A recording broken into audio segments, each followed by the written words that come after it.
Gawin natin yung pop ni Nayon. Yung ganon. Turuan naman kati. Ayoko, Joyla, hindi ako mahilig sa ganyan. Ayaw mo talaga, Craig? Ayoko. Okay. Gotta say it. She can get a taste. She can get a taste. What it say? It's all the same like Mary Kate. Ang hirap. Paano ba kasi ginagawa ng girlfriend? Nakakainis. Let you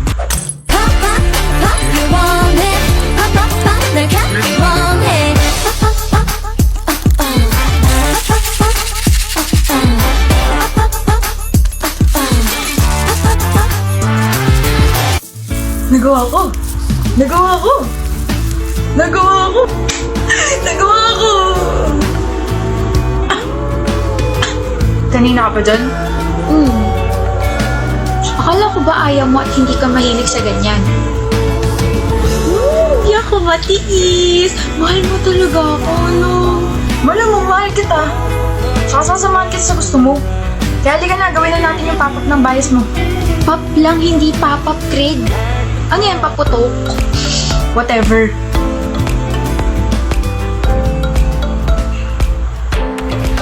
Hindi mo nabuksan? Hindi. Pabukas. Malakas ka pa, B. Kaya mo yan. Ay, patulog. Oh, bigat? Sobrang jokes. Kaya mo yan.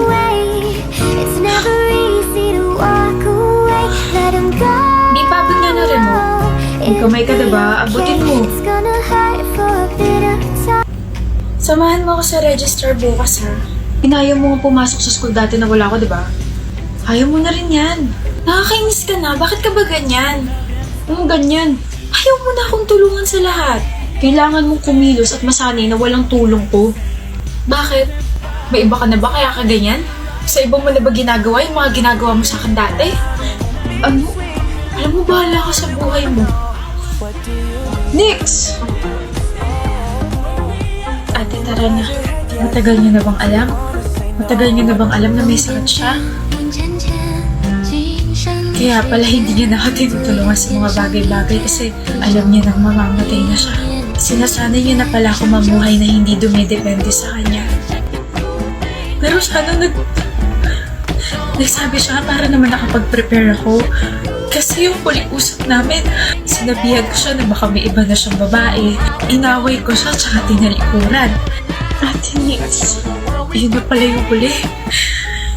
Visit ka, Jones. Visit ka.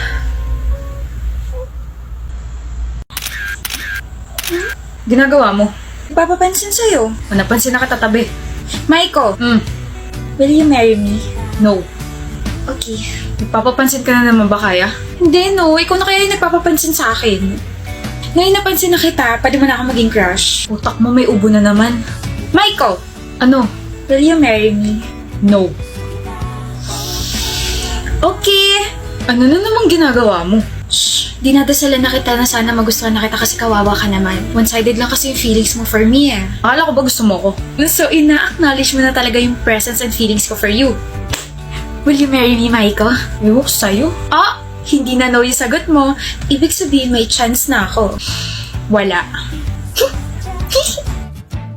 May hinahanap ka? Oh, yung pake ko.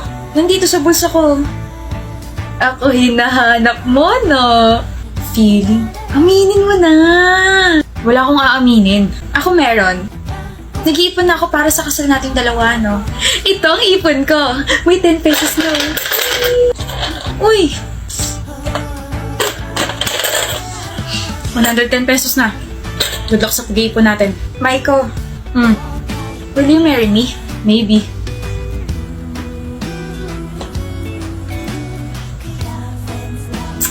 Maiko, ba't nandito ka sa building namin? Nasaan yung maliit na jar? Nandito sa bag ko. Ako na. Bakit? Itatapon mo? Akala ko ba okay na tayo? I mean, alam ko naman na one-sided pa rin yung feelings ko para sa'yo, pero sira, di ba puno na yun? Oo. Nakabili na kasi ako ng mas malaking plastic jar. Tapos nakahanap na ako ng part-time. Wait, naghanap ka ng part-time job? Bakit? Para sa kasal natin. Ha? Masipag ako kaya. Mukhang mapapadali kasal natin ah. Teka, Maiko. Bigay ko sa'yo yung jar mamaya. Will you marry me? Pakakasalan kita, Kaya. I receive a wedding invitation from your ex. Like, ang kapal naman ng mukha niya. Best friend mo ako, so bakit niya ako susundan, di ba? Wedding will happen sa Batanes. Like, ang ganda ron. Tapos sabi sa invitation, magkakaroon daw tayo ng all-paid expense trip. Jewel, wait, hindi ka ba naka-receive ng invitation? Oh my gosh. Bakit ka ba tinatanong? Sorry for being insensitive. Ex mo nga pala si Maiko. Of course, he won't invite you. Hi, love. Sorry, I'm late. Hi, Maiko. Hi, Maiko? Maiko? Yes? Wait! Kayo pa rin? Nag-break ba tayo, mahal? Buwan ko dyan, nagbago lang ako ng book, tsaka 7 buwan na kami hindi nagkita kung ano yung mga pinagsasabi. Wait a minute! Di ba ikakasal ka na, Maiko? Oo, okay, Kaya. Tsaka hindi ako papayag na hindi siya sa akin ikasal. Huh? What did I miss? Ito yung nangyayari kapag hindi tayo masyado nakikita, no? Ano yun? Sabi sa invitation, Maiko and Christina. O sino si Christina? Oh. Sorry na, best friend. May alak pa yata sa utak ko. And believe na nawala sa isip mo na Christina Kaya Alvarez yung full name ko. Na magiging Mrs. Christina Kaya A. Castro. Shh! Mamaya ka sa akin. Ano ba? Sa harap ko pa talaga? Gusto ko rin ng she fell first but he fell harder na trope. Lord! Maghabol ka rin kasi. And mag-propose agad. Pag nagkaroon ako ng jowa, magpapagupit din ako at ibabalik ko ang hair ko sa black. Kaingkit? Sino leader natin? Si Tasha. Ay, babae. Tsara ulo. Pangit maging leader ang babae. Masyado manipulative. Ako na lang leader ng grupo. Bakit? Sino may sabi? Tasha! Ako, bakit? Pwede naman yun ah. Tsaka mas marami ako maaambag sa grupo. Men are smart. Parang hindi ka naman kabilang dun sa men are smart. Sorry, pre. May sariling stretching yung bibig ko eh. Yabang mo ah. Porket inassign ka ni ma'am na maging leader, ganyan ka na. May pagmamayabang naman kasi talaga ako, Mason. Presidente ako sa klase. Matalino, masipag, tsaka maganda. Alam mo ba kung anong gagawin natin ha? Nakinig ako, malamang oo. Eh ikaw, alam mo ba kung anong gagawin? Gagawa tayo ng small house, gawa sa cardboard. Ano kaya kaya mong gawin? Mag-drawing, mag-provide ng materials. Eh ikaw, Tasha, ano ba ang kayang gawin ng isang babaeng katulad mo? Tanggalin ka sa grupo. Oh? Madali lang naman ako kausap. If you don't want to work with me, leave. Eh di gumawa ka mag-isa mo. Tara, Aris. Gawa tayo ng sariling grupo. Mayaba kasi isa dyan. Yoko, pre. Kita siya lang ako. Eh. Alis na. Huwag ka na lang kasing bida-bida, Mason. Sumunod ka na lang sa sasabihin ni Leader Tasha. Hindi mo naman pala kaya. Babarin na nga lang, wala pang bala. Start na tayo. Picture tayo. Kanino mo na naman isi-send? Kay Benz.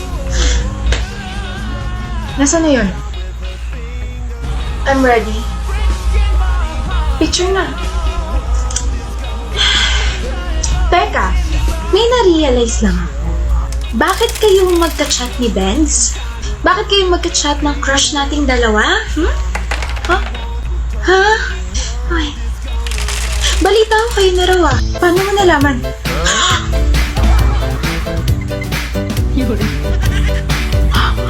Bestie. Huwag mo ko ma-bestie-bestie. Ahas ka. Pero congrats, ikaw nag-wagi. Taba ng buhok mo, abot EDSA. Oo. Sorry. Swerte ka at si Benz ang pinakalis na crush ko at may 11 pa ako natitira na crush. Oo. Nagbilang pa talaga siya. I can't believe ako na lang single sa ating dalawa. Galit ka ba sa akin? Hindi naman. Pero sana sinabi mo agad sa akin para nakapag-adjust ko, di ba? Kwento ko ng kwento tungkol sa kanya tapos kayo na pala. Kahapon na naging kami. Ba't sumasagot ka pa?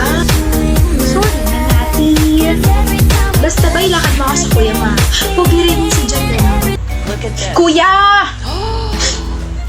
Bakit? Si Nati nga pala. Isn't it great? I know, it's my dream. Hi. Nakakalala ko yan. Di ba ikaw yung nagpa-picture sa akin last year? May girlfriend ako bata.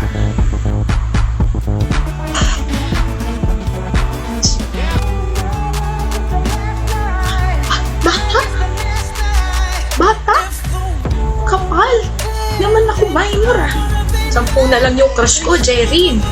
Kailangan lang pa kumain ng kumain para sa love life ko. Visit ka kasi.